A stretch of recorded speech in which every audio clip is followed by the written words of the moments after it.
mbote mingi na balandi nyonso ya magazine tosanga na RDC TV o bolingaka biso bomesana kopesa biso litoi na miso na bino pona kolanda biso partout dans le monde entier sur notre chaîne YouTube o ya bino ya mikolo nyonso pe atango nyonso lelo tosanga na RDC TV et ambeli bino ndeko Paul Kasonga azala acteur politique na kolinga ye moko à se présenter bolanda ndeko Paul Kasonga. Bonjour. Bonjour Rachidi. Okoyebisa na internet na biso bayeba yo ozanani osalaka nini pe nini memio awo. Merci Rachidi. D'abord nazo pesa mbote na ba internet nyonso bazona na biso na ngonga oyo o bazana diaspora mais o bazana kini bolanda biso awa. En tout cas merci mingi. Nazo sala mo présentation moke ya onga nazali kombo na ngai ndongo lobi Paul Kasonga Ntambwe nazali secrétaire national ya parti babengi SID, engagement pour la citoyenneté et le développement Nandeko Martin Fayoulou. Nazali pe cadre ya dynamique de l'opposition aux coordonné par Yemoko candidat président soldat du peuple Tobengaka Martin Fayoulou. Nazali candidat député provincial na commune abiso ya Kimbanteke. Donc ceux qui na ya weza poto solo la ba contour ya wezota la politique ya mboka na bandi ke ndeko Rachidi azana ba question retourna o to solo na ye elongo émission oyo. Merci Rachidi. Merci ndeko Paul Kasonga. Je crois batu nyonso bazota la biso balandi pe lelo mama na likambo ezali awa ezali likambo etali politique ya mboka na biso. Politique ya mboka na biso lelo je crois ezali ko sala pasi mingi. Ba imboka ba bazali libanda bazali komitungisa tango nyonso ko benga na ba numéro eza affiché na ba écran na bango ndenge bimaka ndeko yambela biso ndeko Paul Kasonga abetela biso nanu masolo ya politique ya lelo tokomi wapi elobi nango ndeko Eliezer mbote place ozali tokomi wapi ndeko Paul Kasonga. Non, boni. Merci ndeko Rachidi Zola. Non tokomi tozoki une élection au betela itolo au senga kito kende biso so pona régler crise ya illégitimité o ekamba biso na ndeko Kabila depuis 2011 o sengla ki élection isalama na ndenge condition elobaki mais boyebi o isalama ki bande na biso ba meka ko kende ba beta munoko ba ko sala yango te na yango to senga ki biso nyonso na aide ya ba préa catholique to ndai na accord ya Senko o ya corona emeka to vendre biso isika moko total boni to ko organiser yango élection na kimia nyonso mais boyebi o elekaki koma ba blaki biso koma ndeko Kabila lokola lingaki atikala ebele ye moko na ebonga tindenga lingi asalaki ke nyonso abebisaki asabotaki accord mais biso tolobaki OK même si bazwaki bande na biso tozana bango batindi bango na ngambu kuna bazo sala na bango tolobai bon ça va au peuple lingi to ke na élection les salama na 2017 tolanda biso sonde lekaki ndeko Niki Alei ozali américaine era komaki awa albi bon ça va lokola accord esali inane Kabila koki ko sasa ka élection te asengaki na classe politique na bato mosusu ke no topesa so inane oya kodaki pona toke na makambami oyo tozozela na mikolo oyo yango lelo date le 23 décembre ndeko kone nanga adinsi so calendrier biso tolobi bon problème ezate toke na élection liboso ya peuple pona ba oyo ba alingi bakamba mboka na yango tozasiko tozela élection le 23 décembre oyo kalate dans 1 mois et demi tomona mais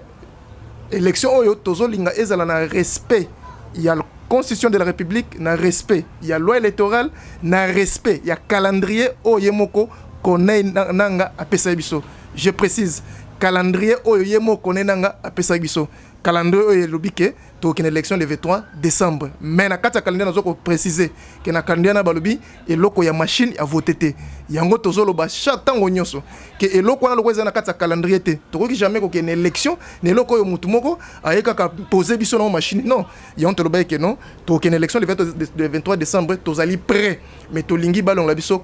machine à voter et puis 10 millions il y a fictif il y a électeur au bazana ba empreinte te. To éviter ba gérer ba ondenini. Yango toza ndeko Rachidi. Mais la moi mai mokende ko Paul Kasonga na moni na pemisa oza na kanda mingi longola na nukanda totia kanda mopanzi tolobela makambo mboka. Très cher internaute, nous vous signalons que nous sommes sur Tosanga na RDC TV chaîne na bino bolinga maramba boina ipsara bino ezala kakawa na bi lelo za surprise bomoni biso to yambeli bino ndeko oyo to soli masolo ya politique po boyebi biso mingi makambo etali muziki makambo etali ba mers ba biloko ebelebele kasi lelo to so la politique na ndeko Paul Kasonga mama na likambo ezali likambo etali machine à voter eye pamba te ndeko nanga atali tokomi totika na mikolo mingi te po tokosalisa élection bongo misato législatif provincial na national na présidentiel oyo tozali kozela siko na misato wana so tolobi tokende na ndenge ya kosala yango na bapapier ekosimba te pamba te ngongo etikali mokuse yango ndeko nanga ayaki na mayele ya kotia machine à voter eza likanisi oyo ezwamaki bongo po élection esalema ndenge alakaki bino siko bino bozali kotelemela machine à voter tokosuka wapi ndeko Rachidi oyebi ke mboko oyo eloko ezoboma biso ezali respect ya mibeko oyo tobengaka batexte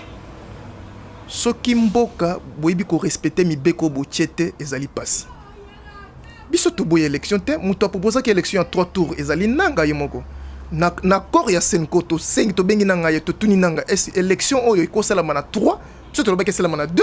après totala mosusu nsima ya lobi te même na 3 eza possible alobela kutu possibilité nango depuis 2016 donc c'est à dire après donc dans 2017 après 2011 élection simbaki te tozalaki élection de 2016 tomoni yango te mais machine à voter tolobela na ndeko machine à voter bandeko na ngai toza mboka oyo courant eza pasi toza na mboka oyo banzela eza pasi toza na mboka oyo même soki ba informaticien tona ba koko na biso mama na biso mikolo soko tunye devant machine ayibi na onte soki ezani siko yozo mema biso na machine yango ozo imposer biso pa toka na ngote calendrier mo yenanga sa biso s'il vous plaît na calendrier na elobi bilité à papier elobi place mo rappel ya machine à voter ye pamba te totali ngonga a calculer na bilité à papier na machine à voter moni bongo te machine à voter et ko poussa mo mbangu ke bilité à papier ko benda sungonga et tia makelele te ezali pona bongo te lelo na bamboka muso baza développer basala ba élection kala na ba bulletin papier lelo machine à voter oyo azoloba oyo to boyango te la loi est bien claire et le but que non et quoi ça la vote électronique parce que azoboya lo ba kombo vote électronique azobenga ngo machine imprimante tout ça mais abosani ke na kata ba imprimante na tozomona ba lecteur CD ozana ba connexion externe tozomona ba QR or reblo ko za na kata imprimante te lelo mbambo ngezate il y a possibilité d'organiser les élections le 23 décembre avec les bulletins à papier zanine. Mais ndeko Paul Kasonga yo monite ke bino bozali ko sala machine à voter cheval de bataille na bino na place ke bota la côté compilation pas maté machine à voter ezala ngo kaka imprimante simple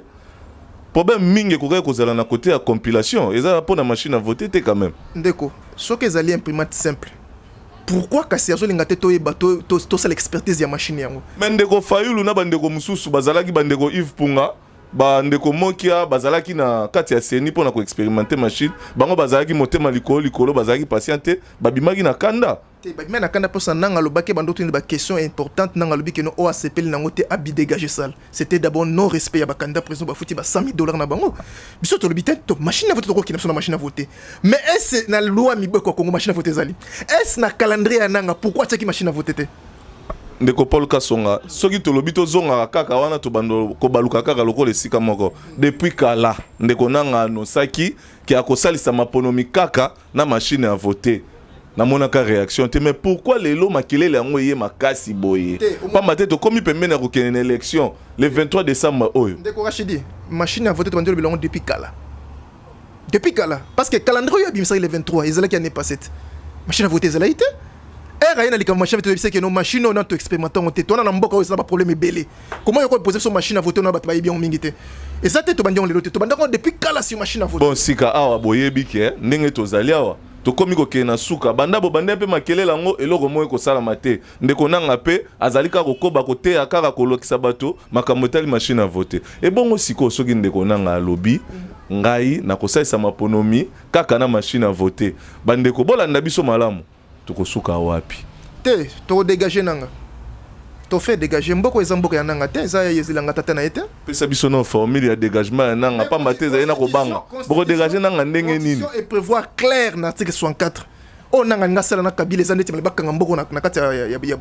esclave to association de esclave yo zo imposer biso ata yo ngona tal bitra imposera ba jeune na bilona ndalingi bato ba keneka bongo siko ndeko Paul Kasonga omonite ke quelque part eza le rôle boycott soki bandeko mususu ba président bandeko candidat président mususu bazui mokano te ba kende na élection na ndeko nanga na machine à voter et que bino opposition les 7 bazobenga bino soki les 7 petits ninja bo tomboki bolobi ke les 7 grands ninja po baza bakolo bolobi ke te biso to kokende te omonite ke za boycott na pas opposition c'est le bail to boycotter te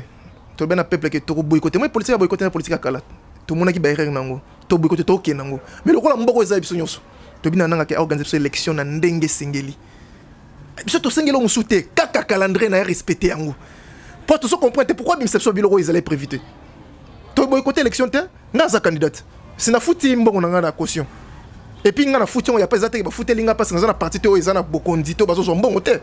eza mbongo peut na sacrifier libota nanga pona pesa caution wana eza pona sala masakite et na za na terrain nazo préparer base nanga pona élection pour to changer bato ba passer ko makasi ba materna ba médiocre to bazala kati ba okate to longola bango to zo bonga to le s'appelle le sonde basala kana to ebisi nanga boy a organiser élection selon texte en respectant ba texte en respectant propre calendrier na ye auto sengi ka lo musute so to ndimi lelo kondima na nanga betiso ça dit lobi to ndima blo ezanga santé to yesu deba peuple to ba peuple ke boya boy malibanda te ngongo yango to sibon ke non batala nanga lingite yo na stade de maturité mais pas la souveraineté conscient de que peuple souverain na stade de maturité c'est pour ça mo razale kuna sanga bongo bayemba ke to ni machine à voter to sali marche awa to et puis to bandi to banda yango susu to banda ki marche awa to sala ki dernièrement lisolo marche wana kutu to zena sonia na komi ko na sonia ko beta ngo po balobi esimba gite marche à opposition esimba gite pa mate idps aboya ki ne ko kota marche wana on dirait popularité na bino ezaka na sima idps te bat balobi bon ba comprendre te batali na zana élément mongo ko lakisa bande ko awa ya marche so to sala ki na idps denga bakanga ngai isa marche bakanga ba denude ngai tukanga maki ngai c'était général Jean-Marc Kambund Martin Fayoulou et Bertrand Ewanga to la soki 7 mais et mena marche to la combien na roche bilili na ropeso che bilili bat ba mona parce que na zala na marche na nga depuis 98 toutes les manifestations il y a opposition na zala kaka vous reconnaître que meeting ya FCC Simbaki te sona le bien et Simbi peut na comprendre mais obi que ba commissi peuple congolais le rôle la chien ya Pavlov na ndenge nini donc ba yeba la licence là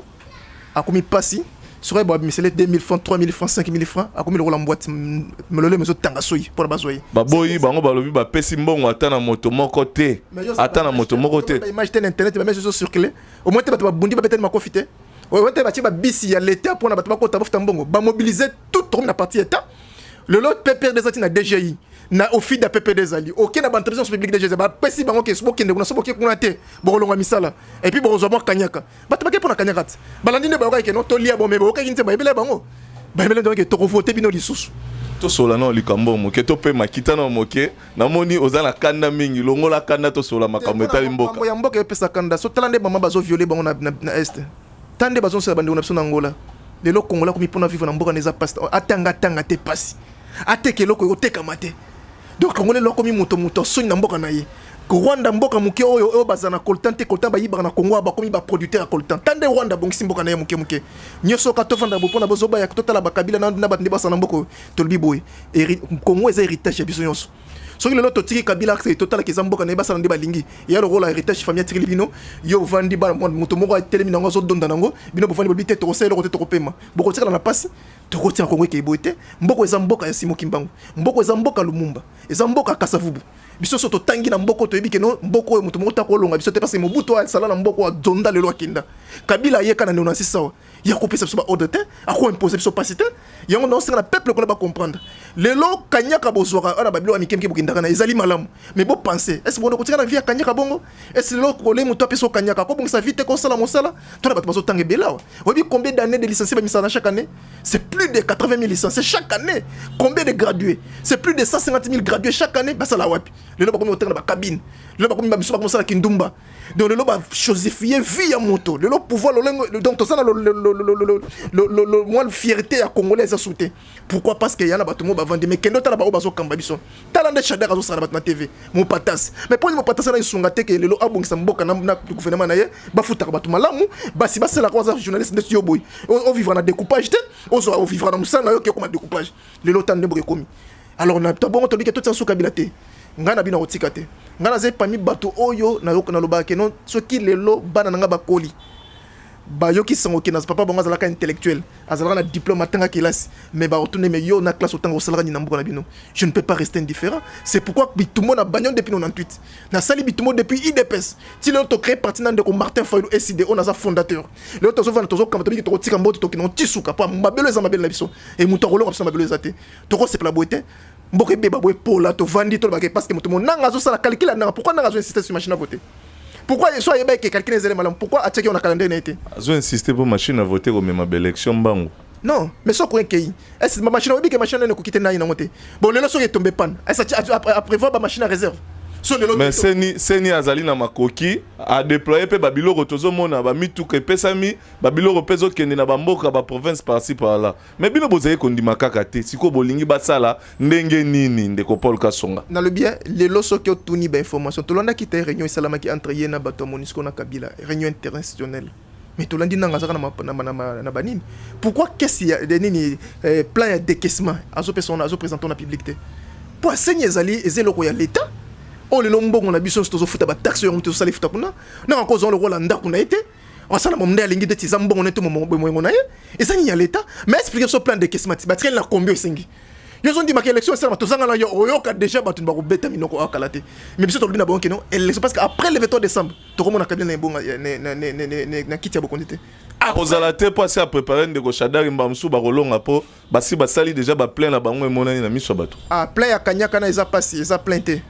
ça plainte pas surtout na peuple tambo sa mikolo na batu na Congo tout na ndeko Paul Kasonga na ville ya Kinshasa tozalaka ngai na yo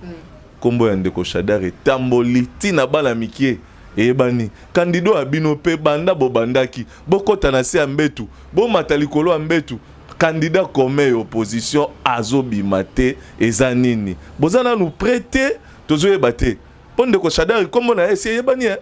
motupe na makambo nyonso bango tu bamipesi bino ndiye bozo we la gâteau ezo simba te tozo ebate kokabola gâteau yango ezali pasi to ndenge nini na se plan na garçon yo Félix Wazé quoi azala mayele mingi garçon na aloba peke moni solo mabe ezana c'est ebani bien somme to so ki solo mabe oyiba ki solo mabe yo kanyana mais c'est balingango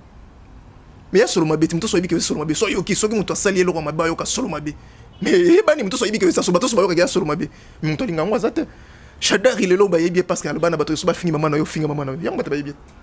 po azali candidat oyo FCC bino ndiye na côté na bino organisation ezali na FCC basangani bango nyonso bakomi bo moko bandimi babimisa ndeko Shadari lokwa candidat président na bango na motema nyonso kala tête utaki Afrique du Sud to sala ki ba critère ya kozala candidat commun nazolo bano lelo lobby na uti aéroport kotika ndeko Martin Fayulu na bande ko musoba ke Suisse ezalika pona ko décider sur candidat commun mais bato ba yebelo moko c'est vrai moni place oyo mutu na mbongo yo soza na mbongo mona na lemem na libota so boza na mutu moza na mbongo makasi na famille ba contester difficilement ouais pour nini pour mutu so na passe hier au PC Kanyaka c'est pour ça que mona na voix ya Kabila bato za ba koloba nini pas ba ministre mais ka bango na ba longora ko ka ba baloba te mais tout kutana bango na banzelati azana bike no même te kuna ngai bo tia makele bo continuer parce que biso to koloba te pa na bambele na ba tele bonga na ngai ngana zalaka pe fonctionnaire balongola kaka pona musala opposition non na vendre comme c'est de bien ngamo ko ndenge na ngai c'est-à-dire que bato na ozo mona o baso ko sala makambo na baza bien parce que bana l'état ba batela ba intérêt na bango mais biso na opposition to na chef te parce que montion so ya bundi a PC Kanyaka na $100,000 zo bunda pa mboko na zala sur photo kutana bo sanga na football tia ba critère bo yo kana malema po pona kanda comme yango zo mona ke bakele lo Genève na zo ko rassurer yo à part na bi ke mi solo zo ko tambola pour bango pouvoir les amis pouvoir corruption yande Kabila a otamba mi solo pona bebisa na bi ke na kat na biso bana mabe bazali oyo bakoluka ba pesa bango pa bebisa mais yeba ke kangalu kola lelo avant les 15 d'ici les 15 okoyoka kombo ya candidat comme wazala soutenu par ba plateforme ebele na mboko et yona ya robima okomona ndenge to kokena malemba et puis okosentir des politiques ko dimension mususu kaka ndenge bokomi na ba makanisi différent par rapport à machine à voter basusu balobi bakokende na bango na machine à voter to te bakosala ka élection bino bolendi kaka te machine à voter te pe boza kolenda ndeko nanga pa za kolenda kaka ke akokende kaka na machine à voter te mais bandeko balobi ke bakokende avec ou sans machine à voter mais balobi on clair que ça stratégie oyoki bango bien balobi keza stratégie siko ndeko Paul Kasonga bino pe bato yango boza ba stratégie ebele olie bozala monoko moko lokwa FCC babimisi ya bango candidat bino kaka stratégie na tokotama na stratégie ya nani baza FCC na monoko moko te oyoki te denima tie bato bakombo bato batangi ya keno ba consulter bango te oyoki te eza monoko moko te kuna eza dictateur eza parti état donc oya ozala te batio eza parti état mais biso. Par contre, tu as une plateforme, tu as une priorité, il y a une démocratie qui serait c'est ça la démocratie. c'est-à-dire Monica peut-être na katanda ko moi c'est à imana mobala stona vita yango démocratie tozana ngo c'est-à-dire tozana biso loba moko mais seulement to liboy biso tozana d'accord que machine à voter ça mabe même bande balbi que ba okende sans ou avec ba to balbi que machine à voter ça mabe ba contre yango mais seulement balbi que pour la stratégie ba c'est pas comme si to ba machine à voter ça to to boycotter yango balbi que non biso to ça donc non avec ou sans to okende mais biso na bon to andenge moko to ça le lone l'information na fudi c'est tozana ba contre la ba que Genève bazakuna bango tout baza liboke baza kuna tota na caméra de Paul Kasonga tam tozolo ba tota ra caméra sika balaiki ba namoni balembi pamba te ba carte nyonso bino boko betisa bango on dirait zo ke malamu te balaiki ba komo lemba ba komi na bango na posa moi harmonisation to yoka na kaka ngana moni Conseil national de sécurité ya Nations Unies tant bazala kiawa ba pesa epeli kanisi wana ke to na consensus pona nini te to kende ka na consensus to vanda bongo to préparer ba élection à malamu biso na bino o bozo luka loko opposition na majorité bozali ba tête bino ne bozali ba principauté boko vanda te bo solo la lisusu ata pona ngonga suka bo pesa chance à suka bongo te mais consensus sur tolobiona kasi yango to inde na ngoi pa na nit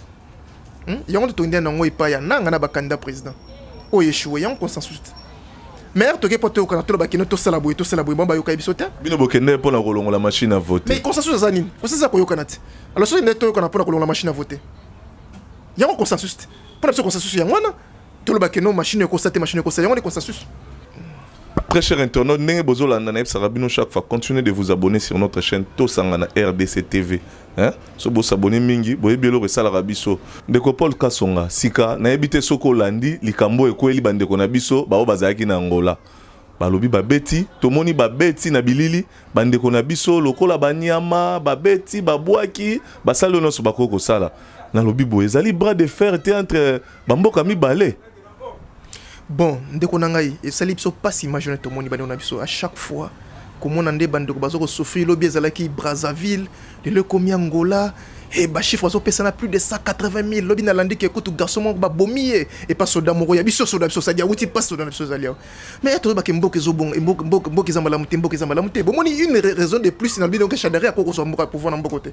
parce que Chadera azali continuité bandeko na bien ba kei ezali parce que Chadera géré ki mabe mambo comme non ça pour na kasai ezali ministre intérieur yango bandeko ba katse ba banga ki abitumba o ezali na katse ezali préparer na bango moko le lotisco rapport ni to na mpona ba mambo na to na rapporter rapport ni malongo Chadera pesa biso pona bato na tisco na yango na lobi na okeboy ezo sala passe mais gouvernement biso ibo gérer bato nte pourquoi bato na bazo kende ba boka mipaya soki lelo misali ezali na mboko soki lelo mambo malamu ezali na mboko est bande national ba okende paka Angola pamba bongo nyango makalo meza na Angola kuna o na Kongo ezate mais ezali passe parce que na mboko na bazo felo kwa ba umbu yango bazo loka ba ndo kozwa ta kimia na mboka papa yana yango to sera na gouvernement congolais azwa prise en charge ezala totale. Et bongi bazu baluka nini ministère o etali mambo ya social na solidarité et ya wana eluke zwa soin ya bando na bazo na mbona bomba la kimia baluka ba kebon kimia zala na zo ke bazo kufa na ba maladie kuna mais toi na ministère de santé zo sala nini ba kende kuna malamu basunga parce que ba rapport zo ke zo pesa so malamu te en tout cas ndeko bref on est sur les canabla zo les canakas na Angola na o les na Brazzaville ezali kaka mauvaise gestion ya ba kondio bazana kata Congo c'est pourquoi une des raisons de plus bo voter ngai na Kimbanteke numéro 99 comme député provincial, bo voter Fayoulou comme candidat président numéro 4 pour que to dégager bateau rapidement to zwa ba kondi oyo ba sengeli pour batambusa mboka na ndenge longo bani. Ndeko Paul Kasonga na moni oza penza la kanda kaka ndenge tolobaki to pe mama muke na mwa lisolo oyo Ndeko Paul Kasonga siko ozali candidat na Kimbanteke makanisi na yo ezali nini pona Kimbanteke oyo yo. Ok, merci. Au moins, Kimbanteke est commune monene. Cause elle a parmi les deux premières grandes communes à Kinshasa. Mais au Koye, baso que Kimbanteke tout ça na deux entrées. Entrée route Mokali, na entrée ya Mikondo, au babenga ka entrée à Mikondo wana. Donc ce n'est pas normal. Et bah tu enclavé, c'est combien de gens là-bas basa qu'on a belé. C'est pourquoi ma canis nangai ezali pour que banzela o ekangi Kimbanteke wana bafongola banzela wana de sorte que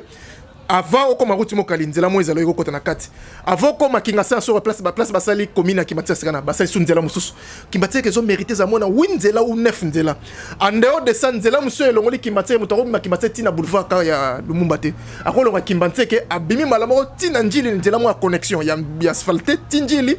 timonga fula pourquoi pas comme na otikini projet na ngezali pona thème là-bas désenclaver commune wana Donc c'est le plus grand projet parce que ceux qui vont les ailes et couper sa valeur, donc on les place bah des ailes basali bah école ya bien, basali bah terrain à foot ya bien, bah tu vas paiement au roman et au côté ça activité commerciale, bah tu vas respirer. Donc les plus grands projets nous allons prendre comme des désenclavement ya commune climatique et ko booster économie en boka so ba désenclaver. Merci. Wana soki ba peso e bonga makanisa boye kozali soutenir to mona na bandeko msusu. Te différence na ngeza ke naza combattant depuis kala. Omoni ba ebele basala politique baza ba parachuter. Omona. Donc nga naza moto ke na bandi politique depuis muke. Soki ezali mpona komakanisi ya kozwa pouvoir to okende esika na komona kuna kati ebele parce que nazwa mpe basollicitation mais ezali kaka nga mona nu epa na biso eza na kimanteke nga mona wana mona kimanteke namona parce que so mbula ebeti moyo obima eza te naza na parce que nga aza mona parce que na kuti mokali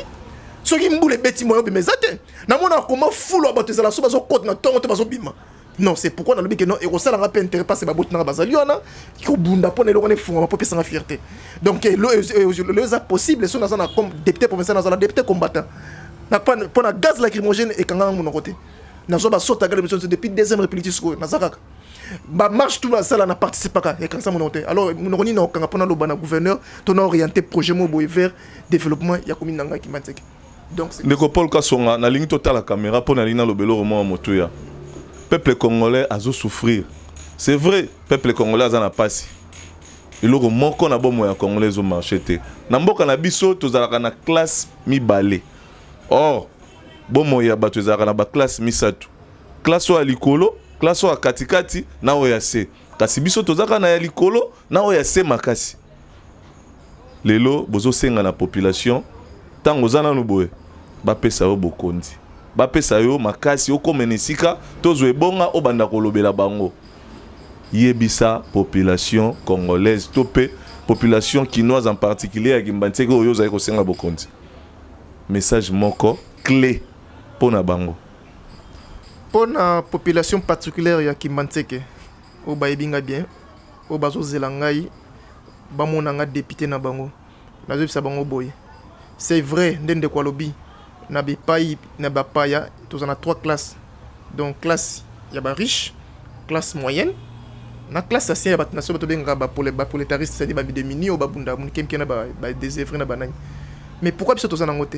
c'est pourquoi parce que mboka oyo musolo oyo sengeli ya mboka ezala diriger ezala efuta bato e orienter bato yango ba mimi on na ba compte est-ce qu'on comprendre que non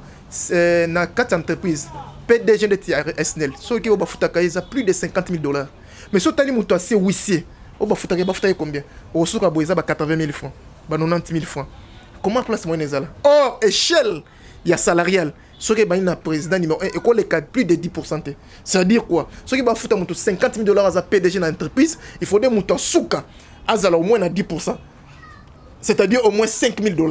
Donc, bien tout le monde a échelle. Ne pas me faire évoluer.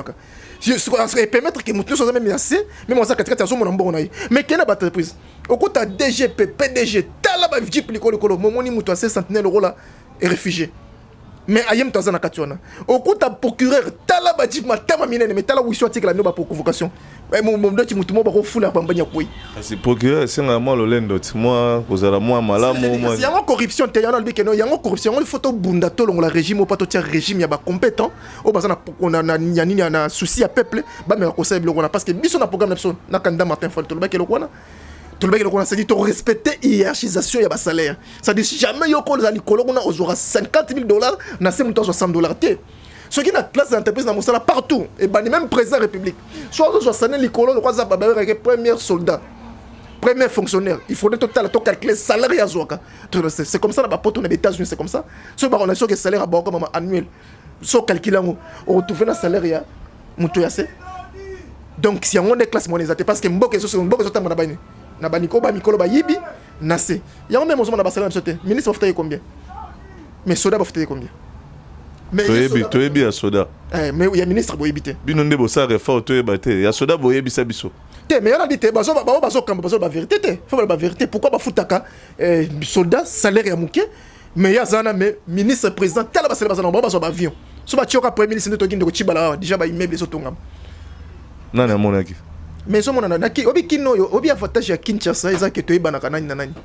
parce que mon temps le commissionnaire au pesa commissionnaire a to bombele combo oyi bakake mais là rebimina ni oka tekeba so sali bala monte premier ministre mais Kinshasa to vivra kaka na ba rimer na ebinde ko Kabila période moko mokonza mboka boya keloko wana lobi o ezamboka moto vivra kaka na ba rimer lelo komi ndeko tibala boye pona nini ka po yenda va ne bonga te obi que normalement yango moni parler mais faut ça la mosala ba cause des tribunaux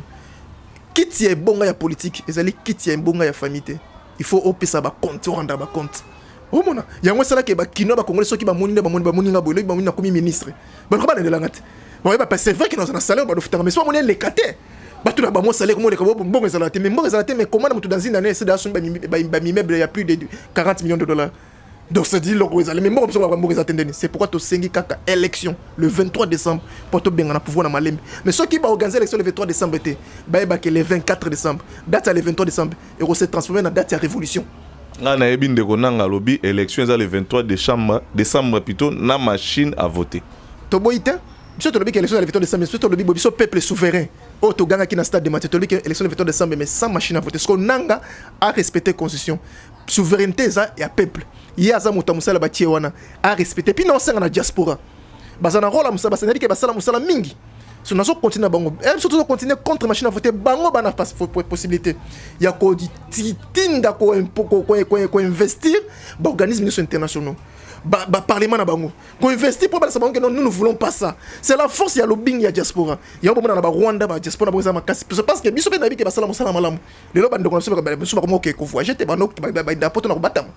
mais ba continuellement ba lembergi moké ba côté le bon ba kanya ka pe ba mboko mikemke non ba tika te mboko ya bango to singa na bango kaka pas ceux qui le lobby so a to bongite ba pe ba za na passe ando so salaire moi ko vivre na bien te pourquoi parce na Congo ba bengo maman malade faut tinda moi no tank c'est classe tia 6 classe ola zo musala ba ko na chômeur pour misala ezati na mboka yo tinda kai anga bala tinda mbongo akufi tinda mbongo pour esi le loko na baza la kimia ndeni masala mo isanga keno kuna na koza ba futanga mbongo bien na ko se plana monter pourquoi parce que Kinshasa ils ont bien tout le temps wa akufi sala boy politique faut bango ba telema basangana bayebi ba mikondi na ba bureau ya ba parlementaire ya ba lobbying ba constituer un lobbying un plaidoyer contre machine à voter contre pouvoir Kabila finissant pour que le 23 décembre élection ezala seule élection salamité ba na machine à voter et la révolution populaire mukolana et bokomona oyo salama ndenge boyoka na Côte d'Ivoire ndenge boyoka na ya jamais to rejoindre victoire to imposer parce que le peuple est souverain et il est possible et il est demandé à tous ces peuples d'activer à chaque moment l'article 64 pour nous faire dégager les médiocres de sorte que nos peuples moins souveraineté et naïbi que élection ou pas ceux qui n'ont pas sali en côté bah que Kabila nanang na kirinyo sona ba ko sali banamboka ba ko kende libana piso to pouvoir. Merci Ndeko Paul Kasonga, vous qui nous avez suivis. Ndeko Paul Kasonga zale a soki bo sepel l'émission bo benga biso bo yebisa biso to kozong c'est lisusu awa ne bonga o aya ko yebisa biso susu mambi matali mboka lisusu. Merci infiniment à vous tous qui nous suivez sur le net, la diaspora, Libanda Mboka partout où vous êtes. Merci infiniment. Bon, continuez au Komela Biso. Continuez surtout de vous abonner sur Tosangana RDC TV, chaîne Nabino Bolingara Mingi. Quant à moi, je vous dis au revoir. Merci diaspora. Merci Rachid.